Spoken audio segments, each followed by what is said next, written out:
What is up, people? I know it's been a minute since my last vlog, and I truly apologize. That's not how I envisioned the gap between the past vlog and this one, but I've honestly been pretty busy, and busy in a good way. Busy in a way that I am not mad about.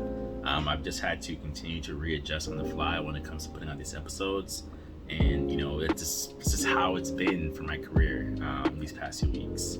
However, I am back with another episode, and it's an idea I've been sitting with for a while, and that's the idea of branding when it comes to actors. Right now, as an actor, especially someone, if you're like me, where you've kind of had like the traditional training and the idea that you're kind of a chameleon who's able to step into the shoes and roles of other people's lives, it's hard to think of yourself as a brand, right? It's hard to think of yourself of like, okay, outside of the creative and artistic aspect of me, how do I look like when it comes to the business and the things? How do I look like when it comes to these companies? However, you'll hear it a million times, this is still the entertainment industry, right? It's still a business. There's still certain things that are put in place for certain reasons, and people are looking to have a return on their investment, basically, when it comes to us as actors. And one of the things that I've learned in my time being out in LA and just during my time being an actor is how crucial it is when it comes to figuring out your brand. Right now, of course, you see actors all the time who have reached a certain level of whether it be success or acclaim, who now get to kind of dictate the type of brand that they have for themselves.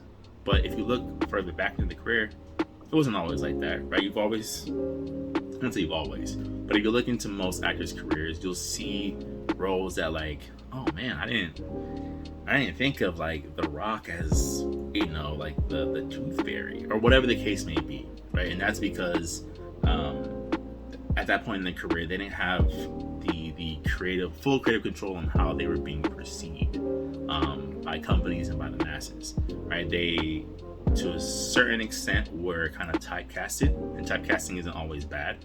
And for those who don't know what typecasting is, it basically means there's a type that you're kind of seen as more often than not. And that's something that you only have but so much control over when you're early on in your career, or even in later stages of your career. So when it came to myself, I struggled, and to some degree still do struggle when it comes to figuring out what my brand is. What is the brand of Anthony? What is the thing that people immediately jump to when they see me? And I remember I would ask people like, hey, like, what is it that you can see me playing? Or what role feels most convincing for me? And the answers that I would get would be very honest, right? They'd be very genuine. And to use an example of something that I have booked, right? Like, oh, I could see you playing like a young cop or a young detective. And that's cool, right? Like that's great to hear something like that. But to me, there was always a difference between I could see you playing this versus I couldn't see anyone else but you playing this.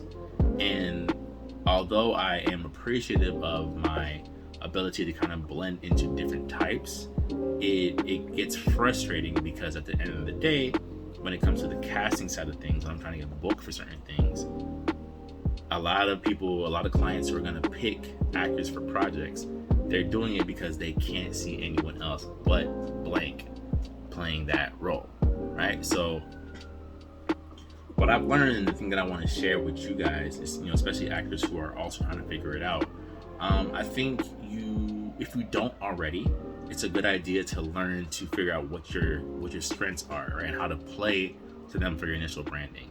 So again, using myself as an example, despite whatever roles that I could see myself being played as, despite what other people could see me being played as, one of the things I started to think about when it came to let's just say commercially, was what are the physical attributes that people notice about me pretty early on, right? And one of the continuous things is always like my smile, right? I always get told, Anthony, you have a really nice smile. And I appreciate that, right? It's a compliment that I always, I'm very grateful for. But when it came to my brand, I was like, okay, although people may make jokes and, poke fun at me for like showing all my teeth when I smile, my smile is my brand. People, a lot more often than not, see my smile and they're like, that's a nice smile. So when it came to especially commercial stuff where there's like the happy-go-lucky dad or the happy-go-lucky son, or just something that involves a lot of brightness to it, I would make sure to naturally work in a smile. right? Because it's just like, this is the brand of Anthony. If you cast Anthony and pick him, you would get this smile. You know what I'm saying? And I don't think that it has to be something as straightforward as that for you as an actor, right? It could be a lot of things. It could be something more subtle, right? It could be the way you style your hair, the way you react. You know, there's a person I know who, like, I always think her reactions are just hilarious, right? She just has a very natural and convincing reaction face, whether she's faking it or not. And some of these things that you're using to brand yourself, they don't maybe necessarily have to be something as straightforward as a smile, right? It could be smaller things. It could be the way your eyebrows like arch up, or the way your forehead wrinkles when you take in something, right? You could be the way you're engaging with your eyes. It doesn't have to be this necessarily obvious immediate quality to you, although obvious, you know, of course that helps, right? But I think when it comes to the idea of like how you want to brand yourself, you know, you have to think in terms of like, okay, what is something that I don't have to force? It comes more naturally to me, and something that I can use to put myself in situations where casting is going to be like, I can't see anyone else but that person playing this part, you know. So I guess to wrap it all up, I would say, at least for this part one, I'll probably make a part two as I usually do.